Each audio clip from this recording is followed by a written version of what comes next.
Je vous salue dans le nom de Jésus-Christ de Nazareth. Père et grâce à tout un chacun de vous. Que mon Dieu vous bénisse abondamment, qu'il vous fasse du bien au nom de Jésus-Christ.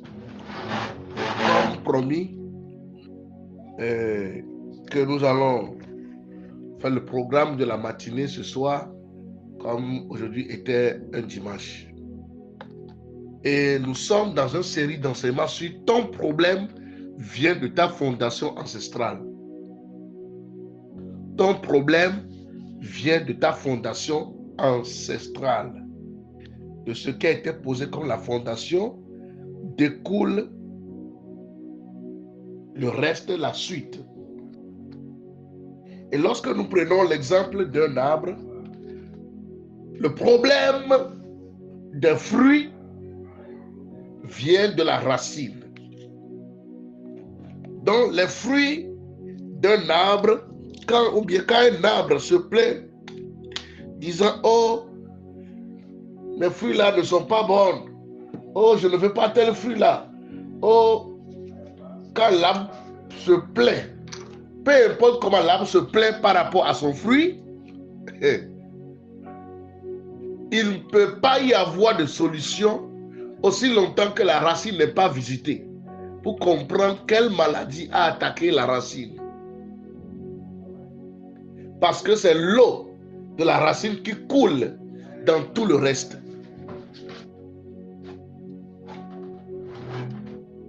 Donc c'est ainsi que beaucoup de personnes, beaucoup de vies sont sous des racines, des origines qui manipulent leur vie et qui les fait produire des fruits qu'ils n'aiment pas. Le fait seulement de ne pas aimer un fruit que produit ta vie n'est pas d'abord la solution, ou bien ne donne pas automatiquement la solution. Il faut que tu ailles plus loin pour creuser de la source et de la souche. Et c'est par rapport à ça que vous pouvez détecter et corriger. La source est capitale. Nos actes de naissance, on dit quelque chose, la souche. Quand on cherche la souche. La personne a présenté carte d'identité, mais on dit où est la souche. La source, c'est très important. Et beaucoup de personnes dans la vie, ou bien la plupart, ou bien nous tous dans la vie, nous venons d'une racine ou bien issus d'une racine. Parce que nous ne sommes pas tombés du haut en bas. Il y a une famille qui m'a donné un témoignage. Un jeune homme, c'est un bon chrétien. Il a dit qu'il était allé dans leur village. Et les gens l'appelaient enfant de l'eau. Dans leur langue maternelle, bien sûr, on l'appelait enfant. L'explication signifie enfant de l'eau. Et lorsque on l'appelle, il est censé répondre fièrement. C'est un nom d'honneur. Et c'est les anciens, les vieux, les vieillards qui te donnent le nom là. Lui, il est un petit jeune, mais tous ces vieux vieilles là, ils le respectent. Et en l'appelant de ce nom là. Et il est allé chercher la source du nom. Le pourquoi la personne me donne le témoignage, parce que je priais pour la personne. Quand subitement je vois un crocodile qui est apparu et qui est en train de faire bisou à la personne, et le crocodile là me disait que non, il m'appartient. Et j'ai arrêté la prière immédiatement et je lui ai posé la question: qu'est-ce que vous avez comme lien lié au crocodile ou lié à l'eau? C'est alors qu'il va me narrer l'histoire de ce qui s'était passé juste il y a une semaine. Et il dit, quand il a posé la question de savoir, on dit ton arrière-grand-père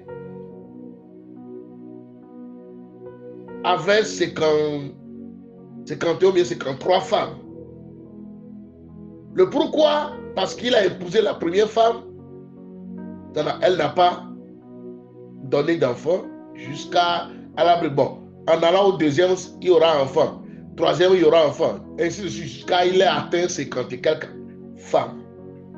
Mais sans enfant. Et un jour, il était rentré dans leur brousse et il y avait une fleuve ou bien une rivière au milieu de la brousse et c'est une brousse sacrée. Personne n'entre dedans comme ça. Il était aussi un chasseur. Il est allé, il s'est déshabillé et il voulait aller se susciter, se noyer dans l'eau. Quand il a vu une entité, un génie qui est venu, et le génie lui a demandé, mais qu'est-ce que tu cherches? Que veux-tu? Qu'est-ce que tu fais dans cette forêt ici? C'est très dangereux. C'est là il va lui narrer toute l'histoire de sa souffrance, de comment il ne fait pas enfant, que c'est une honte. Et le génie va lui dire, d'accord, il n'y a pas de problème. Ne te tue pas. J'ai exaucé ta prière, tu auras d'enfants. Mais voilà la condition. Lorsque tu vas retourner, toutes tes femmes tomberont enceintes, commenceront à faire des enfants. Les premiers nés, tu leur donneras le nom tel. Tous ceux qui sont les aînés. Et que ce sont les noms que nous donnons là-bas sous l'eau. C'est là que j'habite. Sous la rivière. C'est là notre monde. Et il a accepté, il est reparti. Effectivement, ses épouses commencent à faire les enfants. Il dit, après les premiers nés, vous pouvez donner n'importe quel nom aux autres. Mais l'enfant qui a ouvert la matrice, c'est le nom que nous donnons là-bas, que c'est ça qui est l'alliance. Et ceux-là aussi ont grandi, ils commencent à épouser d'autres. Donc, l'enfant qui a eu l'alliance avec le nom là, lui aussi, elle grandit, ou bien il grandit, il épouse. Il dit, ces femmes, vous donnerez tel nom, ces garçons, vous donnerez tel nom. Tous ceux qui sont les premiers nés. Et si ceux-là aussi font enfant jusqu'à des générations, voilà un peu ce que ça peut passer. Et il dit que ces grands-pères-là, il y avait une guerre qui s'est passée et ceux du Nigeria voulaient les détruire, ils fuyaient. Et vers cette rivière, ils ont fait un sacrifice, je ne sais pas si c'est un sacrifice humain, et les crocodiles sont sortis pour faire le pont et pour les faire traverser, comme on entend l'histoire des Baolés en Côte d'Ivoire, c'est les choses similaires. Et ils ont traversé. Lorsque les ennemis aussi, les ennemis voulaient suivre, arrivés au milieu, les crocodiles les ont noyés et les ont mangés. Et lorsqu'on lui parlait de ça, on lui disait que tu as vu comment Moïse a délivré Israël et quand les Égyptiens voulaient les suivre, ils sont noyés, non, que c'est comme ça. Donc eux voulaient leur dire que c'est Dieu qui a fait, alors qu'ils ont fait des sacrifices, je crois, humains. Et il dit à cause de ça, ils adorent les crocodiles et on ne les tue pas. Donc, quelque chose qui était fait depuis des ancêtres, c'est là que moi je suis en train de prier pour lui. Lui n'existait même pas. Mais je priais pour lui et le démon va me dire, crocodile va me dire que non, que c'est mon enfant. Et voilà, il va me narrer l'histoire. Voilà leur fondation. Voilà la fondation qui a pris leur vie. Et il y a eu problème de mariage dans cette famille. Des mauvaises vies, les gens mettent des mauvaises vies, le divorce, c'est plein. La débauche, c'est plein. La prostitution, c'est plein. Mais ça a débuté quelque part. Une alliance. Une origine. Et qui a été bâtie sur des alliances venant des divinités. Quelle était toi ton histoire? Lui, c'est pour lui ça. Chacun de nous a son histoire. Qu'est-ce qui s'est passé toi dans ta famille? Quel génie ont-ils consulté avant d'accoucher ta maman parce que les gens n'enfantaient pas? Comme j'avais déjà parlé de Anne. Anne était stérile et elle était allée vers Dieu pour demander enfant. Et ça se passe jusqu'à nos jours. que la plupart des personnes, ils cherchent d'enfants et ils vont vers un hôtel. Anne, lui, il est aller vers l'hôtel de Dieu. Mais nous savons dans nos traditions, les gens s'en vont vers les génies, dans les forêts, dans des bambous, dans les rivières, ou une fétichiste, ou mamie, etc. Et pour aller demander d'enfants. Et lorsqu'ils s'en vont là-bas, les vœux que cela fait, que l'enfant là-bas vous servir jusqu'à... Ils font des vœux, ils font beaucoup de choses. Et la vie de cet enfant-là a été déjà tracée par les parents qui sont à la recherche de la solution. Vers qui tu vas quand tu as... pour chercher de solution quand tu as un problème. Vers qui tes aïeux allaient pour chercher solution quand il y avait des problèmes dans la famille, dans la lignée. Celui vers qui vous allez quand il y a des problèmes dans la famille va déterminer ce qui vous arrivera de positif dans le futur ou bien de négatif. Tout dépend de l'identité de la personne consultée.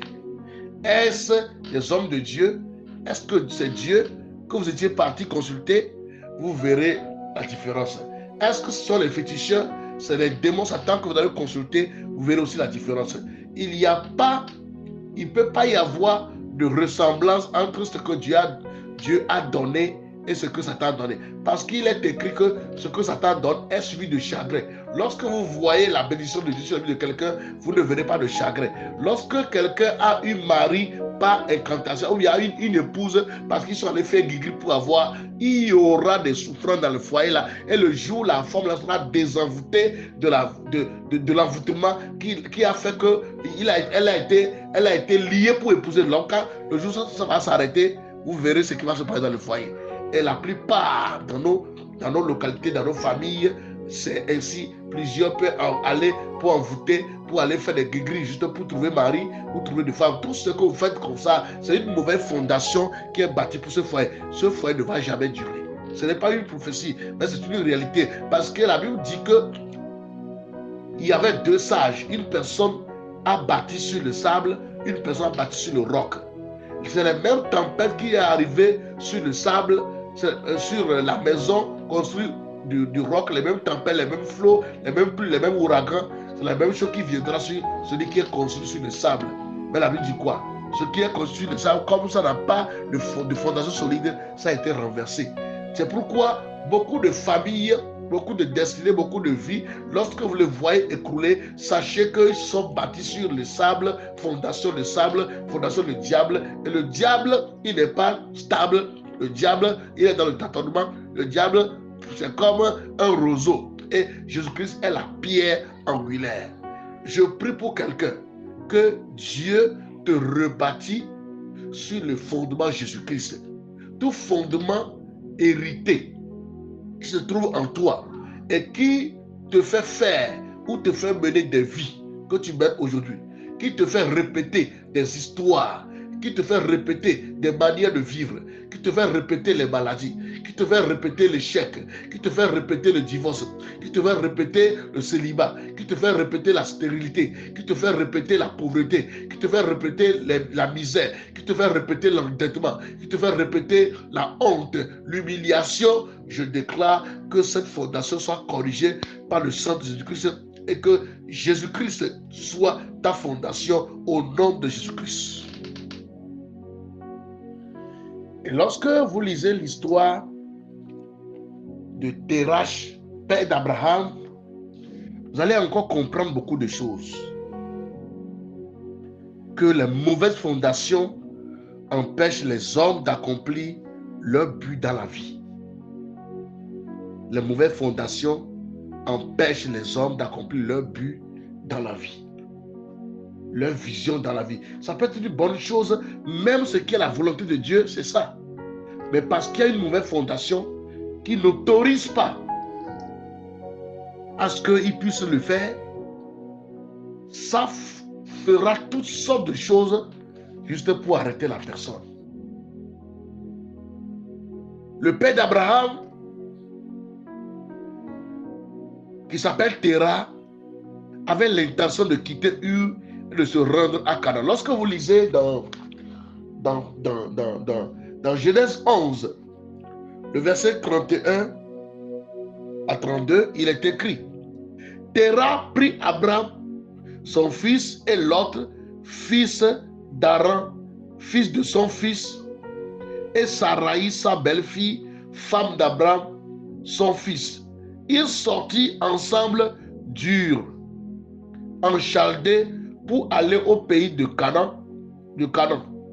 Ils vinrent jusqu'à Charan, et ils y habitèrent. Les jours de Terah furent de 205 ans, et Terah mourut à Charan. Il allait où avant? Canaan. Mais il s'est arrêté où? Charan. Que c'est terrible. Charan, un lieu sans pâturage, un lieu désert, un lieu de ruine, comme signifiait son sens. Un lieu désert, un lieu misérable. C'est le lieu là que sa vie a pris fin. Pourtant, il partit donc avec les membres de sa famille pour Canaan. Ils adoraient les dieux étrangers, les idoles. Ce sont les adorateurs d'idoles, etc. Peut-être il a fait la divination pour voir le voyage là. Et dans ça, il a trouvé pour aller. Mais les dieux de la famille ne lui permettent pas de quitter pour aller dans Canaan. Canaan signifie grâce. Dans le sens prophétique, Canaan signifie grâce. Donc, ils ont vu qu'il ne peut pas obtenir la grâce. Il ne peut pas vivre dans cet endroit-là. Pourtant, cet endroit, ou bien sa vision, c'est quelque chose que Dieu même a approuvé.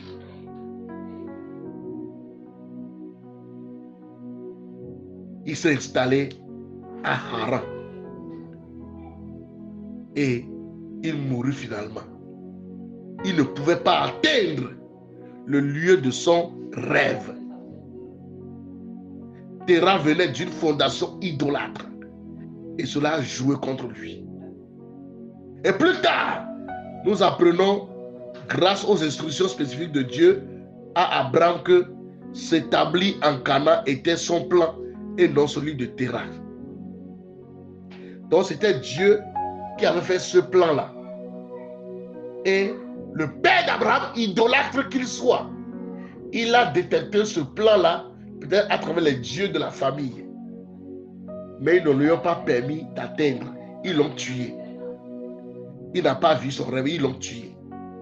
Combien de personnes l'ennemi tue avant qu'ils n'arrivent à atteindre leur destin, avant qu'ils n'accomplissent leur vision, leur rêve dans la vie. Ils sont déjà tués. Combien de foyers tués? Combien de business tués? De ministères tués? De carrières tuées? De relations tuées avant d'atteindre son apogée de gloire? Parce que il y a une fondation qui crie contre toi. Et une fondation crie contre le père d'Abraham, la fondation d'idolâtrie. Cela a joué contre lui. Ça a joué contre lui. Et il ne pouvait pas accomplir le dessein de Dieu pour sa vie à cause de sa fondation. Et lorsque Dieu a apparu à Abraham pour lui ordonner de faire littéralement ce que son père avait décidé de faire, Dieu a spécifiquement ajouté: va-t'en de ton pays, de ta patrie et de la maison de ton père. En plus que Dieu lui a dit de quitter sa famille, Abraham devait aussi quitter la maison de son père. Et cela signifie que Dieu lui demandait de se libérer de son fondement idolâtre. S'il veut atteindre Canaan. Qu'on n'atteint pas Canaan étant dans la maison de son père. C'est-à-dire quoi? Être lié à la maison de son père. On ne peut pas atteindre Canaan. Lorsqu'on est accroché aux fondations de la maison de son père, on ne peut pas atteindre. Et Dieu lui disait cela. Parce qu'il ne peut pas. Ce sont des fondations déficientes. Des fondations déficientes. Et qui peuvent positionner un mauvais partenaire dans la vie conjugale d'une personne. Les mauvais fondements peuvent vous dévier vers un mauvais endroit, un mauvais business, un mauvais boulot, ce qui n'est pas destiné à vous. Vous voyez, mauvaise fondation a conduit Terah, au lieu de l'amener à Canaan, il a dévié pour aller à Charan. Je prie pour toi que toute fondation maléfique qui vous dévie dans la vie du bon objectif, il vous dévie vers les choses viles, vers les choses inutiles, vers les carrières qui ne vous concernent même pas, vers les projets dont vous ne devez même pas faire, vers des horizons, vers les partenaires et les conjoints qui ne sont pas destinés à vous, juste parce qu'il veut vous détruire, il veut court-circuiter votre vie par la mort prématurée. Je déclare un mandat d'arrêt contre eux et je les anéantis par le sang précieux de Jésus-Christ. Dis-moi amen si tu me suis. Donc, la plupart des personnes qui aujourd'hui ont des gourmets, que ce soit hommes ou femmes, ont plusieurs fois eu des trahisons. Il a eu tel partenaire. Après, il a eu d'autres, ou bien elle a eu d'autres. Parce que la fondation est une mauvaise fondation. Donc, ça va juste vous positionner un mauvais partenaire dans votre vie conjugale parce qu'il veut s'assurer que la personne qui est son victime se trompe dans le domaine du mariage. Des fondations maléfiques qui peuvent conduire à une série de mariages ratés dans la vie d'une personne ou d'une famille, ou toute une famille irrompre seulement. Il a telle fiançailles aujourd'hui, ils vont juste se coucher et après maintenant ils sont séparés et ça a laissé des blessures, des liens d'âme, des gourmets. Après quelque temps encore, la fondation va te conduire vers une autre personne. Tu vas dire, oh, lui maintenant c'est un ange. Quelque temps après que vous commencez à vous coucher, peut-être tu lui as fait un enfant, les mêmes problèmes se répètent, c'est encore brisé. Et ainsi de suite. Parce que la fondation veille à ce que vous répétiez ces mauvais modèles. Ça vous conduit hors de votre rêve. Fondation a conduit Terah. Au lieu d'aller à Canaan, il s'est retrouvé à Charan. Et quelque chose l'a mené là-bas. Il ne pouvait même pas quitter. C'est le mauvais endroit. Mais quelque chose t'a scotché là-bas. Des conseils des gens t'ont mené là-bas. C'est le mauvais endroit. Et un mauvais endroit peut même vous conduire à aller en enfer. Parce que vous ne pouvez pas faire la volonté de Dieu dans un mauvais endroit. Une mission dans laquelle la main de Dieu n'est pas, c'est un enfer. Un mariage dans lequel Dieu n'est pas, c'est un enfer. Un projet, un ministère ou dans toutes sortes d'activités dans la vie, de relations dans la vie, que Dieu n'est pas dedans. Et que ce sont les mauvaises fondations qui sont la base de ça. Ça finira par s'écrouler. Quelle est la fondation des mariages dans votre famille? Comment se passent tes relations? Combien d'amants as-tu eu? C'était leur fondation les pousse juste à faire la prostitution. Elle a envie de se marier, vraiment, mais jusqu'à un niveau. Elle dit, bon, maintenant là, je ne peux plus, je suis devenue femme forte. Je ne veux plus d'hommes, je me suffis pour lui. Non, ta fondation veut te pousser juste à te forniquer, à vivre n'importe quelle vie. Et c'est ça le plan de l'ennemi. Et les hommes de la famille épousent plusieurs femmes. Ou les femmes de la famille qui se retrouvent dans des mariages polygames. Des gens épousent des conjoints qui assureront leur destruction, comme Samson et Delilah, entre autres. Bien-aimés, vous devez connaître les tendances ou les modèles matrimoniaux de votre famille avant de vous aventurer dans le mariage. Parce que les autels, les fondements ont créé des tendances dans les vies, dans les pensées et tout cela transité dans votre sang. Et vous devez comprendre comment ça fonctionne. Ah, chez vous là-bas, on fait tout, on vous trompe jusqu'à on va vous enceinter seulement. Après grossesse là, on vous laisse. Donc vous devez connaître comment ça se passe. Ça s'est passé sur ta grand-sœur. Ça s'est passé sur une tante, un oncle. Et ça ne t'apprend pas de leçons. Pour que tu te lèves pour décider à rebâtir ta vie, tu vas continuer à répéter les mêmes choses alors que tu n'es pas obligé. Je dis tu n'es pas obligé. Je dis tu n'es pas obligé parce que Christ n'est pas venu pour que tu nais de nouveau pour souffrir de nouveau. Tu n'es pas né de nouveau pour souffrir de nouveau.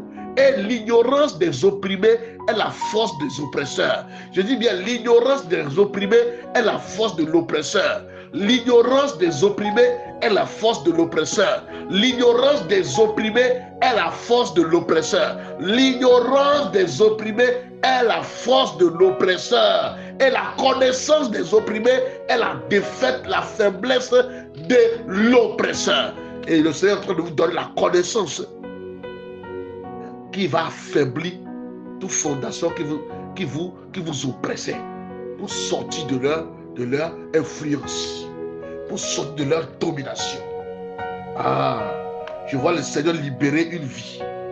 Je vois le Seigneur affranchir une destinée. Toute fondation qui vous a vendu à la pauvreté, qui vous a vendu à l'alcoolisme. Il y a une personne ici là, tu fais tout mais tu ne fais que boire. Tu ne fais que boire. Tu es chrétien, mais tu ne fais que boire. Je prie pour toi que le Seigneur te délivre de cette mauvaise fondation qui te pousse à l'alcool, qui te pousse à t'enivrer, qui te pousse à une vie dépravée. Au nom puissant de Jésus-Christ, que le ciel se lève pour te délivrer, pour t'affranchir de ces captivités dans le nom puissant de Jésus-Christ. Bien-aimés, vous devez connaître ces choses.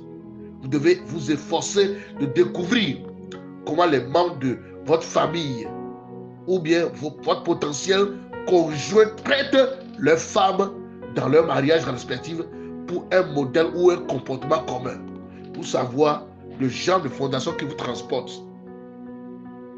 De bonnes destinées ont été enfermées dans l'esclavage à cause de mauvais mariages. Et il existe d'inestimables cas où au lieu de s'installer dans le mariage, ils sont devenus instables après le mariage. Et ceux-ci peuvent être attribués à l'inexactitude de leur fondation. Quand les fondements sont renversés, que ferait le juste? C'est David qui nous le dit dans Psaume 11, verset 3. Quand les fondements sont renversés, que fera le juste? Et la Bible dit dans Jacques que une mauvaise source ne peut jaillir de l'eau douce. Jamais. Ça ne peut pas se passer. Bien-aimés, vous devez investir des temps de prière dans votre vie concernant votre fondation pour traiter votre situation matrimoniale et les décisions matrimoniales. Et vous devez toujours être vigilant. Ne pas relâcher dans la prière. Une fois que vous avez identifié un modèle conjugal négatif, afin de ne pas devenir victime de ce modèle et de ne pas l'entendre dans votre lignée ou bien l'étendre dans votre lignée. Tout ce que tu vois et tu ne le détruis pas, finira pas de détruire. Lorsque Moïse, son grand-père s'appelle Lévi, et dans la Bible dit que Jacob a une fille qui s'appelle Dina. Et il était arrivé à un moment dans la vie de Dina, elle dit, ah, tout le temps là, Jacob nous a entourés avec des lois ici. Moi, je vais être libre un peu. Je vais être indépendant un peu. Moi aussi, je suis déjà grande. Moi aussi, je vois déjà mes menstrues. C'est quoi ça même? Que moi, je vais aller voir les filles de la ville, les filles du pays. Elle me dit, quand elle a quitté la protection de Jacob, elle a été déshonorée.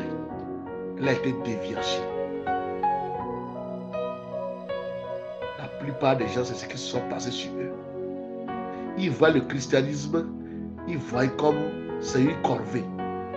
Ils veulent vivre un peu le libertinage. Oh, le pasteur là, ou notre église là, leur loi est trop. C'est quoi? On ne peut même pas causer un peu avec les hommes. C'est quoi même? On ne peut pas s'arrêter un peu. C'est quoi? C'est dans ça ils sont. Ils ont été déviergés. Des fois, certaines choses, je ne dis pas que c'est bon, forcément, mais des fois, c'est pour nous empêcher de tomber dans certaines choses qu'il y a certaines règles dans des églises. Dina, je suis sûr, il y avait des lois, des règles. D'ailleurs, Israël ne devait pas se mélanger aux autres peuples. Mais qu'est-ce que Dina a fait? Elle allait se mélanger. Et quand elle s'est mélangée, on l'a déshonorée, on l'a déviergée. Elle a déchiré ses habits, elle a mis les choses dans la tête. Et son père a appris. Ses frères étaient allés pour tondre les boutons. À leur retour, Jacob leur a narré l'histoire. Oh, combien vous avez été déshonorés. Le déshonneur, la honte. Quand vous avez été déshonoré, le gars dit, c'est toi qui disais que tu es tel fille. Eh, c'est pas, j'ai fait. Maintenant, je viens de faire. Qu'est-ce que tu cachais? Et la personne prend ça comme un trophée. Mais voilà qu'il t'a déjà connu. Et s'il avait le sida? Et non seulement ça, j'enseignerai dans les jours à venir sur l'alliance sexuelle. Ce n'est pas ça aujourd'hui. C'est ça que j'ai enseigné dans mon église aujourd'hui sur l'alliance sexuelle. J'enseigne dans mon église aujourd'hui. Mais tout ça là est dans le programme. Je vais l'enseigner. Vous voyez? Donc quand ils sont venus, il avait dit que Lévi et Siméon, les fils de Jacob, ils ont pris l'épée. Bon, ils ont dit, comme les gens de la localité ont dit qu'ils veulent épouser leur soeur. Qu'est-ce qui s'est passé? La Bible dit que ils ont dit, oh, il n'y a pas de problème.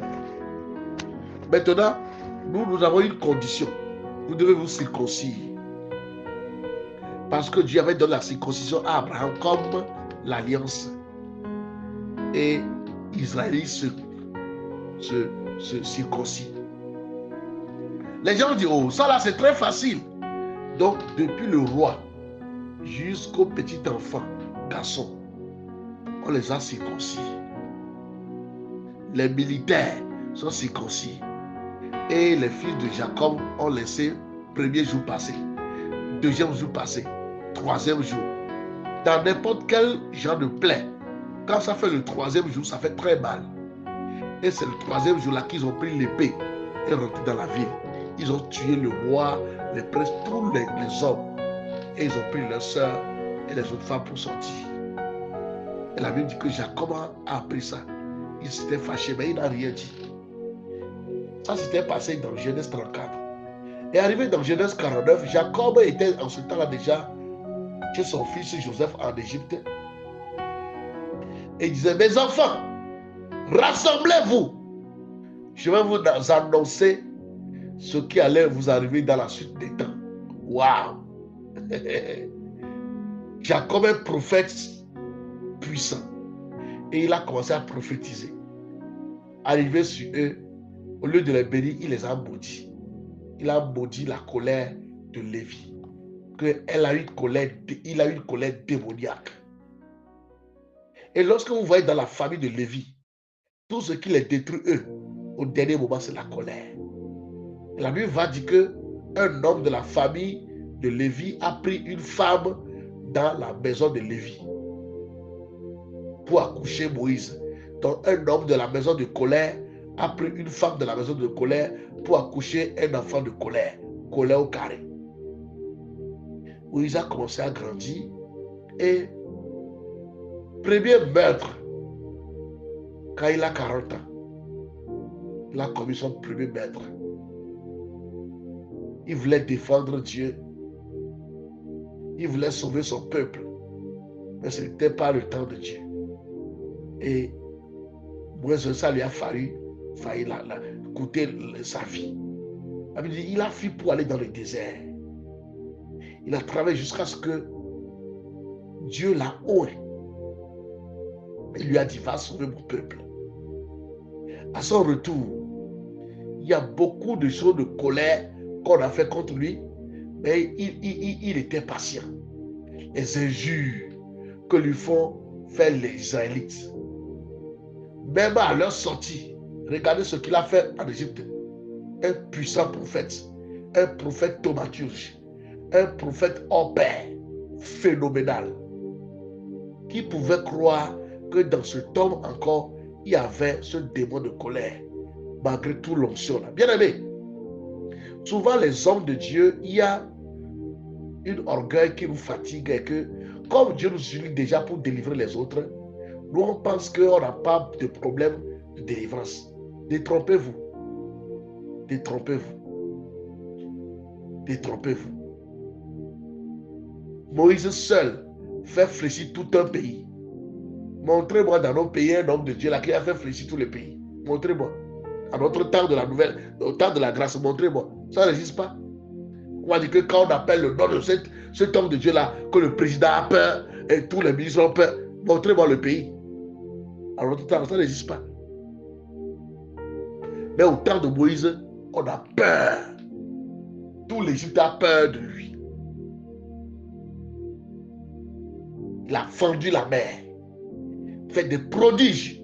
3 jours après, ils n'ont pas trouvé de l'eau. Ils ont commencé à l'insulter. Mais du fait qu'ils ne sont pas encore proches de leur Canaan, comme son grand-père Lévi qui était proche de sa prophétie, d'entrer dans sa prophétie, et malédiction est venue là. Comme Moïse n'est pas encore proche de son Canaan, le démon là n'a rien fait. Ou bien comme il n'est pas encore proche d'une bonne nouvelle dans sa vie.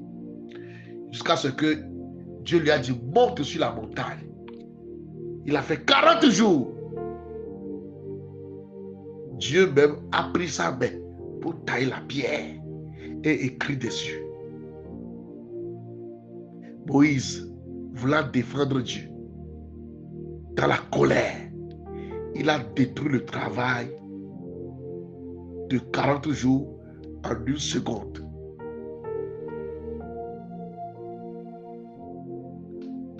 Que c'est terrible. Travail pour lequel il est allé jeûner. Il est allé prier pendant 40 jours, sans manger ni boire. Il a laissé tomber en 1 seconde. Bien aimé, Satan n'a pas peur quand tu es allé jeûner. C'est au moment où Jésus est allé jeûner, Satan n'a rien fait. Mais c'est quand il est d'abord revêtu, il a fini le jeûne là. C'est ce temps que Satan est venu. Au moment où il est trop haut là, c'est au moment où Satan est venu. On dit que Satan a même transporté en esprit il a pris son esprit pour amener jusque sur la montagne. Quelqu'un qui vient d'être haut comme ça. Dieu fait chair, mais Satan l'a transporté.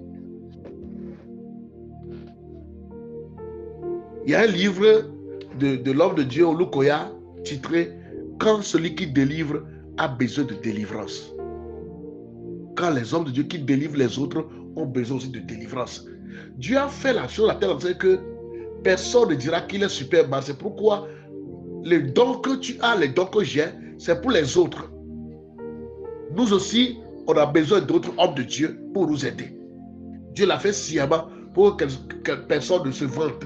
Il est Superman. Non. Tu as aussi besoin d'autres.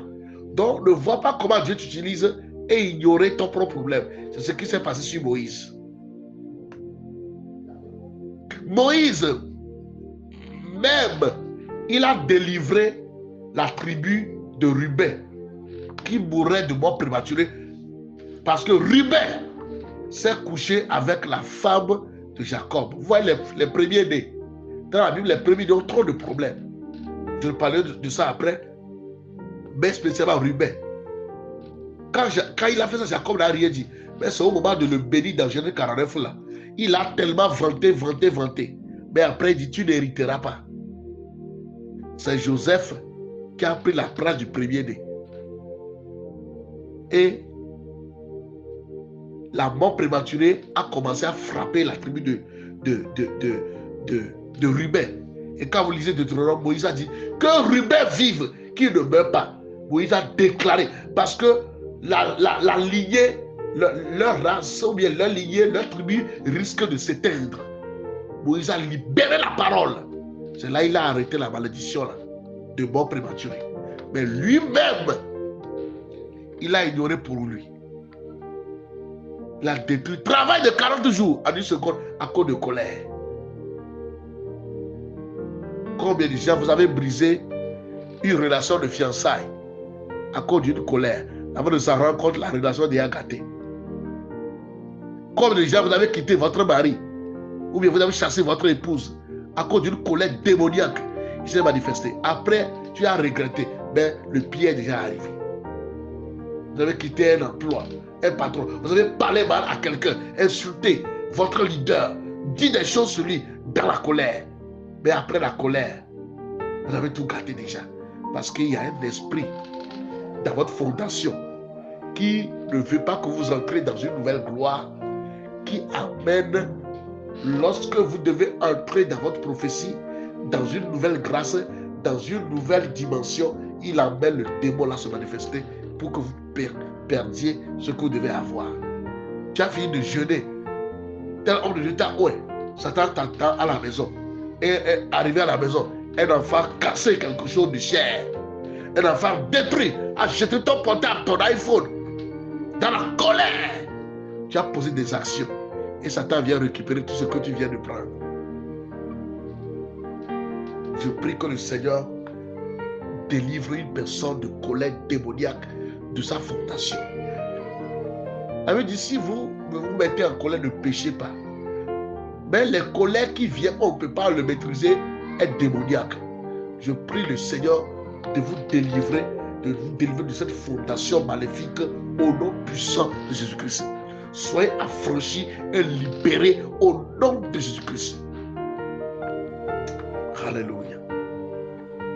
Moïse, quand il descend de la montagne, la Bible dit son visage brille. Les Israélites ne pouvaient pas regarder son visage. On dit il faut prendre un voile pour couvrir.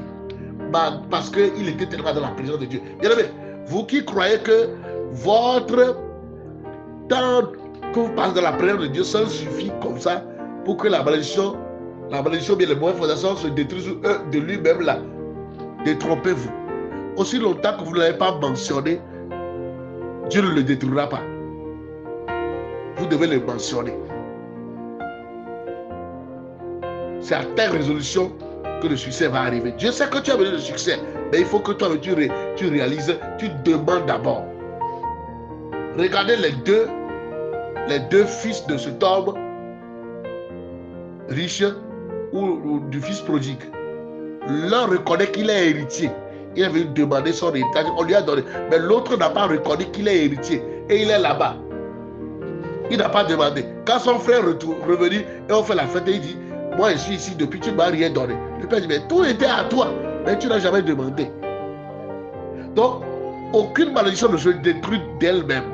Tu peux avoir une onction terrible. D'ailleurs, vous ne voyez pas de très grands hommes de Dieu, mais qui ont des problèmes de fondement, problèmes de divorce. Vous ne voyez pas? Parce que dans ce domaine, il y a une fondation qu'ils n'ont pas su traiter. Et chaque homme de Dieu, ou bien chaque chrétien, il y a un domaine dans lequel chacun a un problème. Et ça doit être traité si nous voulons avancer. Malgré que Moïse, son visage brillait, ça n'a pas brisé la malédiction. Un jour encore, Israël commence à mener des vies. Dieu a dit, Moïse, assez cette temps-ci, je vais détruire Israël. Et à partir de toi, il veut faire une grande action. Le jour-là, Moïse a prêché à Dieu sur la colère. Moïse a dit, oh Seigneur, si tu te fâches comme ça, tu les détruis. Que diront les autres pays? Ils vont dire que l'Éternel les a amenés au désert pour les détruire. Il c'est ça là. Efface mon nom dans ton livre de vie. Moïse a prêché sur la colère pour Dieu, pour apaiser Dieu. Mais lui-même qui a prêché le message, il ne peut pas pratiquer lui-même le message. C'est ça le problème de nous les hommes de Dieu des fois. On prêche certains messages que nous-mêmes on peine à pratiquer. On veut que les gens pratiquent. Vivons ce que nous prêchons et prêchons ce que nous vivons. C'est ça qui a d'impact. C'est ça qui a d'impact. Il a prêché à Dieu. Mais il va arriver, ils sont déjà proches de Canaan. Et ils l'ont encore énervé par rapport à l'eau qu'ils n'ont pas trouvé à boire. Pourtant, ils l'ont déjà dérangé plusieurs fois sur l'eau. Et la dernière fois, Dieu lui a dit, frappe le rocher. Il a frappé, l'eau est sortie. Maintenant, ils ont commencé à l'insulter, mais comme ils sont proches de Canaan, maintenant Dieu a dit, ok, Tu as déjà frappé une fois le rocher, maintenant ne frappe plus. Parle au rocher. La colère montée. Il a commis l'erreur, il allait frapper. Qu'est-ce qui s'est passé? Dieu a dit, ok, voilà Cana, mais ton pied ne va pas entrer. On a dit à son grand-père, voilà ta prophétie, mais tu ne peux pas l'accomplir. On a dit à leur arrière-grand-père, Terach, voilà Cana, mais tu mourras à Charan. Et c'est Abraham qui est arrivé à accomplir ce que son père n'a pas pu. Je prie pour quelqu'un que toute bonne initiative qu'avaient pris vos parents, mais que les fondations n'ont pas permis à ce qu'ils les accomplissent. Toi, tu es Abraham. Tu vas atteindre le sommet. Tu vas atteindre l'objectif. Tu vas entrer dans Canaan. Toi, tu seras différent. C'est pourquoi Dieu t'enseigne cette semaine pour te faire sortir de la maison de ton père, spirituellement, briser les alliances, les fondations, avant de te faire entrer dans là où tes parents ont envisagé d'aller, mais ils n'ont pas pu. Au nom de Jésus-Christ. Lui, il y a un des messages que je prêche qui est la bénédiction ancestrale. Tel que nous détruisons les malédictions ancestrales, il y a aussi les bénédictions ancestrales que nous devons réclamer. Ce qui s'est passé sur Abraham et son père, c'est comme réclamer. C'est une bonne chose, une bonne vision. Mais nous devons accomplir ça. Ce n'est pas parce que mon père était païen que quand il y a de bonnes initiatives, des dons de grâce dans la famille, que je vais les abandonner. Abraham n'a pas abandonné ça. Dieu n'a pas dit que comme ton père était féticheur, peut-être il a consulté avant de savoir ça là. Donc je ne vais pas le faire pour qu'ils disent que c'est l'esprit de la famille toujours qui t'a aidé. Non. C'était la volonté de Dieu. Satan était juste un menteur, un trompeur. Alléluia. Il y a des gens naturellement, il y a des dons où il connaît des feuilles, sans prononcer l'incantation dessus, mais il connaît des feuilles pour guérir des maladies. C'est un don que Dieu a fait à la famille. Mais du fait que leurs parents ne connaissaient pas Dieu, ils ont attribué ça à des démons, à des divinités, et ils faisaient des incantations. Si tu es de ce genre de famille, et que toi tu connais les herbes, les feuilles qui traitent ça, toi tu deviens chrétien.